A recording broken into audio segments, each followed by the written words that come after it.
Hi guys, I'm Kasha. Welcome to the channel and welcome to our coffee times. Today, as you can tell by the title, I'm going to give you a spoiler-free review of one of the newest Korean horror shows that just came out on Netflix last December. It's coffee time! So one of the things I wanted to do this year in my channel is include more spoiler-free reviews about TV shows. I do have access to all the exclusives from Netflix and from Amazon Prime, and they are coming up with interesting shows, and I thought, it would be good also to provide you with my thoughts on those things apart from the movies. So today we're here to discuss the Korean TV show based on a horror game called Detention. Before we jump to the spoiler-free review, if you are new here and you love horror, if you love movies, TV shows, collectibles, please consider subscribing to the channel before you leave, and also hit the notification bell so you don't miss any more coffee times. So when Detention came out in December, I saw on Netflix that they were going to release one episode per week, so it was gonna come weekly, and I decided to wait until the beginning of January so that I could binge the show.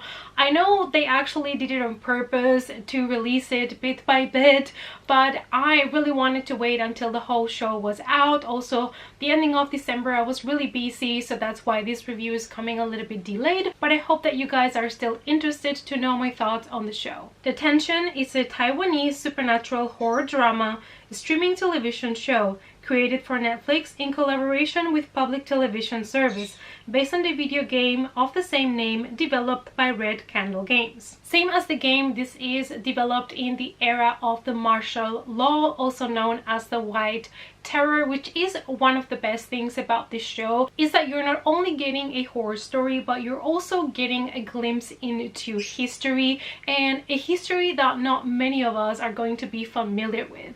Apart from the horror game, there was also a movie that came out in 2019 that was really well received, also based on the same story, and now Netflix has had the time to develop the story on the first season with a total of 8 episodes. Now, as far as I know, the game is purely based on the 1960s, while the TV show on Netflix does follow 2 different timelines. We have the 60s and we have the 90s, and I think that was actually really smart in order to tell the story in a way that it was a little bit more approachable for the, modern era audience.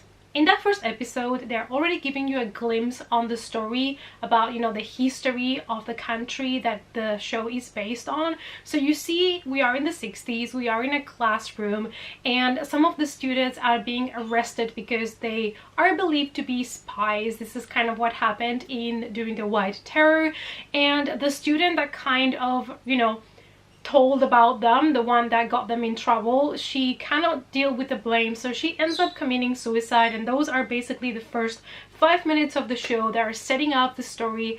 And I thought it was really interesting, and it really piqued my interest when it comes to the history.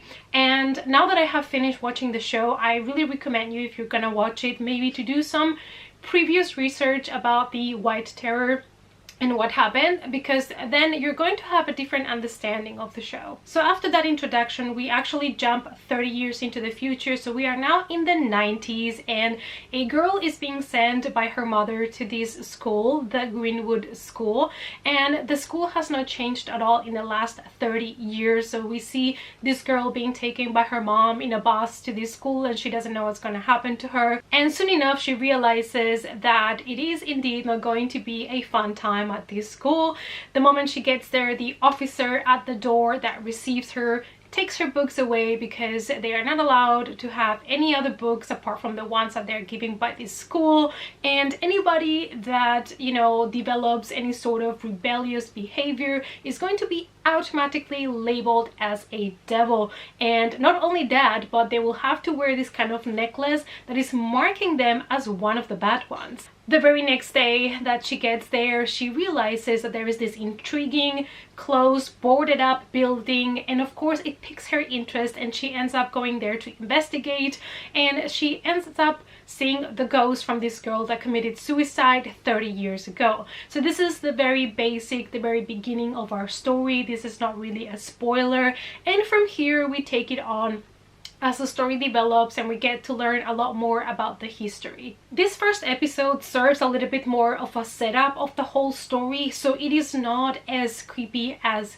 it's going to get later on the series, but you can already tell that this has your typical Asian horror vibes to it. The atmosphere, the way that we are introduced to the ghosts, and how the ghost is starting to communicate with our girl. And I absolutely love it because I'm a huge fan of Asian horror when it comes to either, you know, mangas or anime or games, movies, shows. I really love the vibes of Asian horror in general. I think it's very unique. So if you're somebody that also loves those kind of vibes, I think you're definitely gonna enjoy this show. I also really love about this show that it's not just about the scares and the horror and the ghost, but it also deals with drama and grief and what really happened, you know, with the White Terror, and it explores a lot of political things as well. And I absolutely love that mix, to be honest. It's one of my favorite Asian Netflix exclusive shows for sure. The creators of the show did say that they wanted to have a main character, this girl that comes to a school, and we actually don't know anything about her background, and that was done on purpose because they wanted the audience to discover with her not just the history but also her background throughout the series, so we will be exactly, you know, as much in the dark as she was when she got to this school. And I thought that was actually really clever because we find ourselves exactly like this main character. We're just dumped into this school and we are starting to discover everything that's wrong there. Well, in the game you play one main character that starts to discover the memories. In the show we have two different kind of main characters that are the ones that are revealing the secrets, revealing the story, and it worked so well in the show. There is not too many video games that have been adapted to shows, and I have to say this one worked out really well. The White Terror was a period of time in Taiwan in which it was actually 38 years and people were being accused of being spies, and they had this martial law, and it was a horrible time. And I think if you take the time to, you know, watch a documentary about it beforehand, you're gonna be able to understand the show a little bit more. Another aspect of the show is folk tales. So there is this folk tale in Taiwan that says that if somebody commits suicide, they are doomed to basically repeat that act over and over again for eternity. And that is part of why there are some things in the show that might seem that they are repetitive, but that is completely done on purpose. The show does a great job when it comes to paranoia, to having superstitions. It creates such a great atmosphere, and the more you reveal about the story, the creepier it gets, the scarier it gets, and I am really in love with the show, in case you could not tell. The show also offers twists and turns that keep it entertaining, and not only that, but the ending is really emotional and it's gonna hit you in all the feels, and I absolutely love that about the show as well, that the ending was actually really satisfying. It kind of sends the message that, you know, whenever you have problems, you have to face them instead of avoid them. That's kind of like the main thing of the story that you will take with you. Alright guys, so I ended up giving the whole show a 3.5 out of 5, which is actually a relative high rating, but like I said, I really enjoyed it because this was just so much more than a horror show. It also offered you history, it offered you grief and drama, and it was really atmospheric, so I really thoroughly enjoyed it, and it's definitely one that I would recommend you to check out in 2021. Thanks so much for watching guys. Please let me know down below if you have already watched the show or played the game, what you thought of it, and I hope to see you all guys in the next coffee time. Bye!